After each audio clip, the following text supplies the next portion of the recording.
The Orderly Conversation by Del Ludwig and Greg Owen Boger। एक अच्छी presentation performance नहीं बल्कि कन्वर्सेशन है।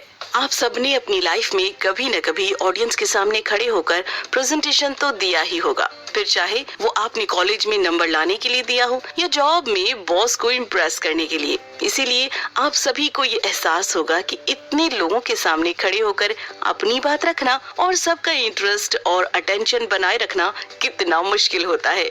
अगर आप एक बेहतरीन प्रेजेंटेशन बनाना चाहते हैं तो कुछ ऐसी गलतियों के बारे में समझना होगा जो आमतौर पर हम सबसे हो जाती है।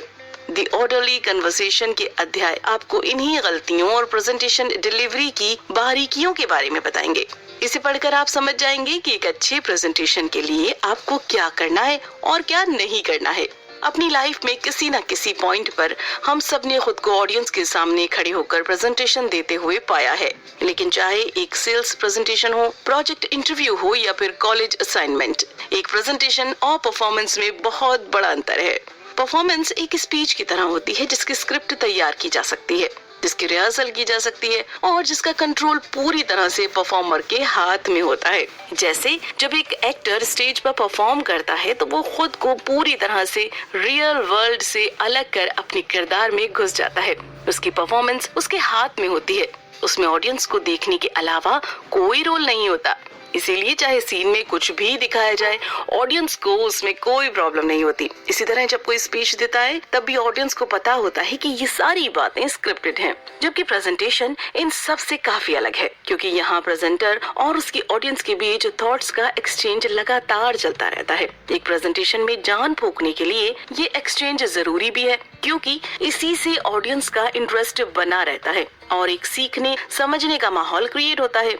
यहाँ प्रेजेंटर और ऑडियंस के बीच में कोई दीवार नहीं हो सकती, क्योंकि प्रेजेंटेशन परफॉर्मेंस से ज्यादा एक कन्वर्सेशन है।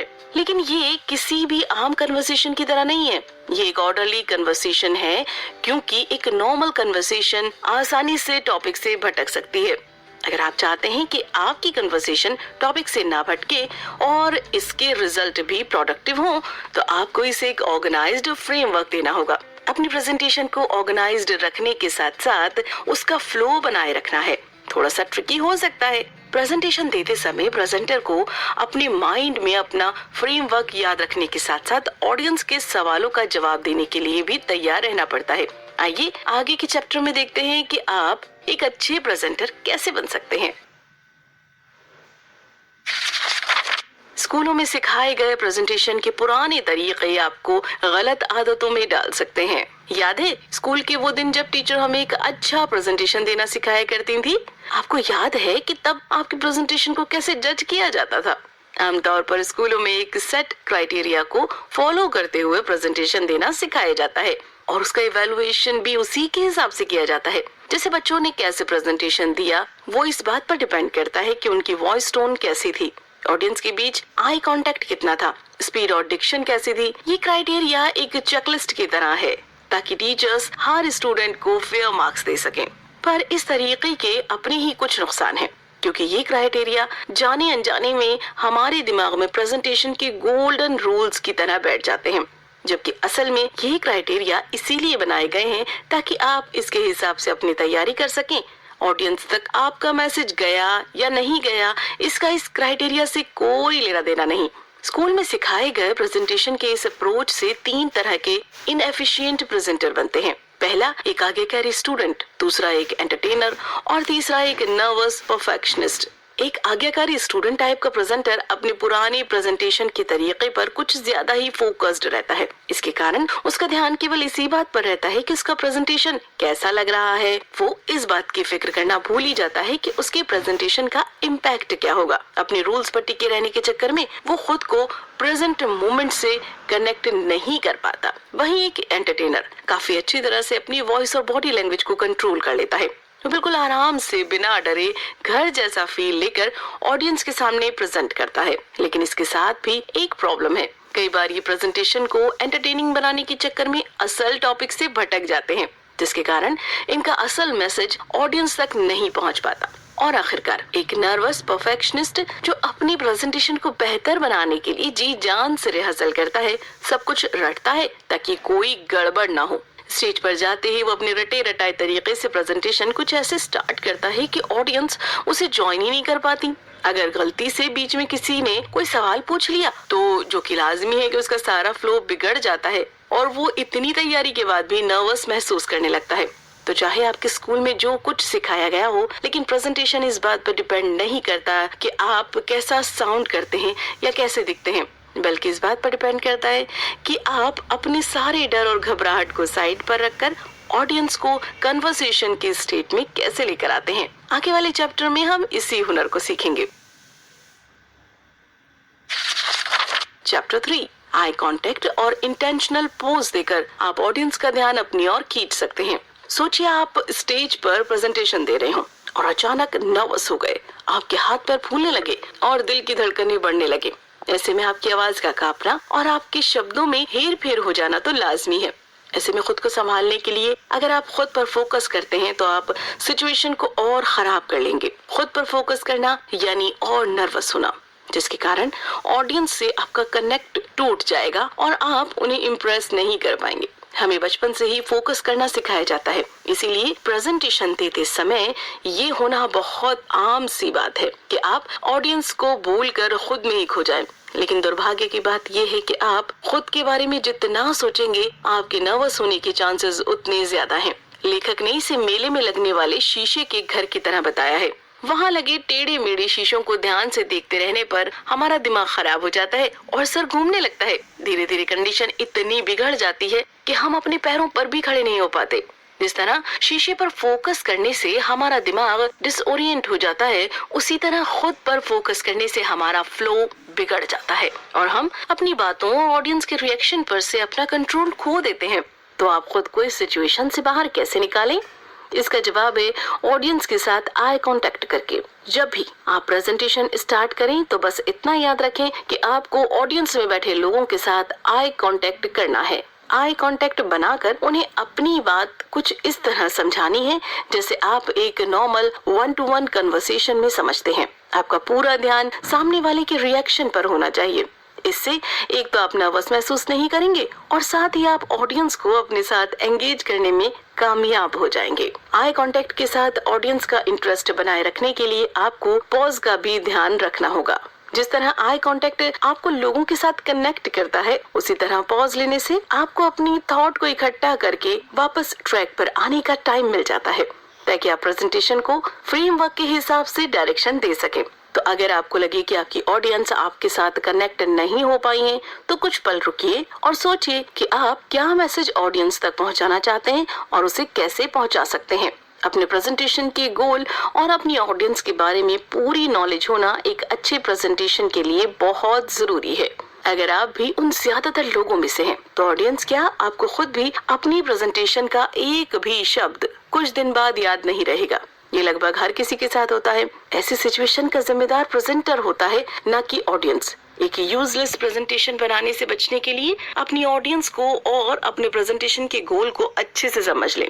अपने गोल को समझने के लिए आपको जरा पुराना तरीका अपनाना पड़ेगा, यानी लैपटॉप से पहले पेन और पेपर उठाकर अपने प्रेजेंटेशन के फंडामेंटल गोल्स उस पर लिखने होंगे। उसके बाद आप ये सोचें कि आप अपनी प्रेजेंटेशन के बाद ऑडियंस को कैसा महसूस करवाना चाहते हैं और उनके दिमाग में कौन सा थॉट प्रोसेस स्टार्ट कराना चाहते हैं। जैसे अगर आप किसी नई तकनीक के बारे में अपनी टीम को एक इंफॉर्मेशनल प्रेजेंटेशन देने वाले हैं, तो प्रेजेंटेशन की शुरुआत में आपका गोल ये होगा कि आपकी टीम उस नए प्रोसेस को समझे, लेकिन आखिर में आपका मकसद होगा कि वो सब उस प्रोसेस पर भरोसा भी करने लगे। यानी आपको नई प्रोसेस समझाने के साथ साथ ये भी देखना है कि आपके डिलीवर करने का स्टाइल ऐसा हो कि आपकी टीम उसे अपनाने को भी तैयार हो जाए, उनके मन में कोई भी डाउट ना रहे। गोल को समझने के बाद बारी आती है ऑडियंस को समझने की। सोचिए कि आपकी ऑडियंस का लेवल क्या है, वो कौन है और आप उनसे कैसे जुड़ सकते हैं। ये भी पॉइंट आउट कीजिए कि क्या आपकी ऑडियंस में क्या कोई ऐसे इम्पोर्टेंट लोग हैं जिन पर आपको ज्यादा फोकस करना है। इन बातों को समझने के लिए आपको खुद से कुछ सवाल करने होंगे। पहला सवाल ये है कि ये लोग इस टॉपिक को अच्छे से कैसे समझ पाएंगे। जैसे अगर आप एक IT सेल के एक्सपर्ट हैं, लेकिन आपकी ऑडियंस को टेक्नोलॉजी के बारे में कुछ नहीं पता है, तो आपकी प्रेजेंटेशन में टेक्निकल शब्दों का इस्तेमाल कम से कम करना एक अच्छा आइडिया साबित होगा। दूसरा सवाल आपका कि मैं अपनी बात पर उन्हें कैसे मनाऊंगा। ये सवाल बहुत जरूरी है क्योंकि कई बार ऑडियंस में बैठे लोगों को टॉपिक के बारे में गलतफहमियां होती हैं, जिन्हें दूर करना बहुत जरूरी है। जैसे अगर ऑडियंस को ये लगता है कि पुराना बिजनेस मॉडल अच्छा काम कर रहा है, तो आपको उन्हें फैक्ट्स और डाटा की मदद से समझाना होगा कि आपकी कंपनी को नए बिजनेस मॉडल की जरूरत क्यों है, ताकि उनका माइंड बदल सके। अपने टॉपिक का मेन पार्ट डिलीवर करने से पहले उसका इनिशियल कॉन्टेक्स्ट बताना बहुत जरूरी है। ग्राफिक्स का इस्तेमाल करें या स्लाइड शो का या फिर टेक्स्ट का।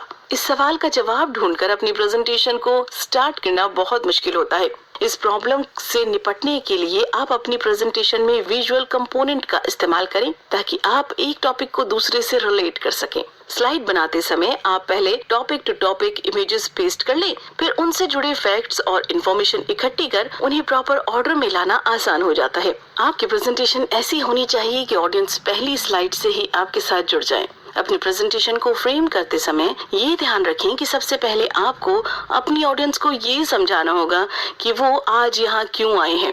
आज के प्रेजेंटेशन का ऑब्जेक्टिव क्या है, आप उन ऑब्जेक्टिव को कैसे पूरा करने वाले हैं और उन्हें आज यहाँ से क्या सीख कर जाना है। इन चारों सवालों के जवाब ढूंढते हुए आप बिना किसी कंफ्यूजन के अपनी स्लाइड्स फ्रेम कर पाएंगे। जैसे मान लें कि आपकी कंपनी की गिरती हुई सेल्स को सुधारने की स्ट्रेटेजी पर आप प्रेजेंटेशन देने वाले हैं, तो सबसे पहले आप ग्राफ की मदद से इस बात को शो करें कि कैसे आपकी सेल्स कम होती जा रही है, जिससे टीम को करंट सिचुएशन के बारे में अंदाजा लग जाएगा। इसके बाद बारी आती है अपनी नई सेल्स स्ट्रेटेजी को समझाने की। उसके बाद उन्हें अपने प्लान के बेनिफिट समझाएं और सबसे आखिर में बारी आती है कंक्लूजन की, जो आपके पूरे प्रेजेंटेशन की सबसे इम्पोर्टेंट स्लाइड है। कंक्लूजन की स्लाइड्स को आप कुछ इस तरह डिजाइन करें कि उसे देखते ही ऑडियंस समझ जाए कि अब आप अपनी बात खत्म करने वाले हैं। कंक्लूजन स्लाइड के आखिर में आप एक एक्शनेबल स्टेप जरूर डालें जिसे ऑडियंस अपने साथ लेकर जाए। आपके स्लाइड्स का अरेंजमेंट ही आपके पूरे प्रेजेंटेशन की जान है और इसे आप अपने और अपनी ऑडियंस के हिसाब से फ्रेम कर सकते हैं। आप पोस्टर, इमेज से लेकर ग्राफिक्स और टेक्स्ट, हर उस चीज का इस्तेमाल कर सकते हैं जो आपको अपना मैसेज ऑडियंस तक पहुंचाने में मदद करे। ये याद रखना बहुत जरूरी है कि आपकी स्लाइड्स का परफेक्ट होना जरूरी नहीं, बल्कि ये जरूरी है कि आपकी स्लाइड ऑडियंस को समझ में आ रही है या नहीं।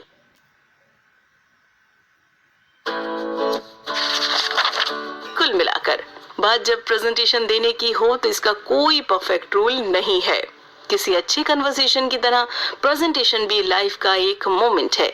इसीलिए प्रेजेंटेशन में होने वाली किसी भी बात के लिए खुद को तैयार रखने की जरूरत है, पर उतना ही जरूरी है टॉपिक और मेन एजेंडे को याद रखना भी। जब आप इन दोनों के बीच बैलेंस बना लें तो आप अपनी प्रेजेंटेशन को एक ऑर्डरली कन्वर्सेशन बनाते हुए एक बेहतरीन प्रेजेंटर बन जाएंगे। क्या करें,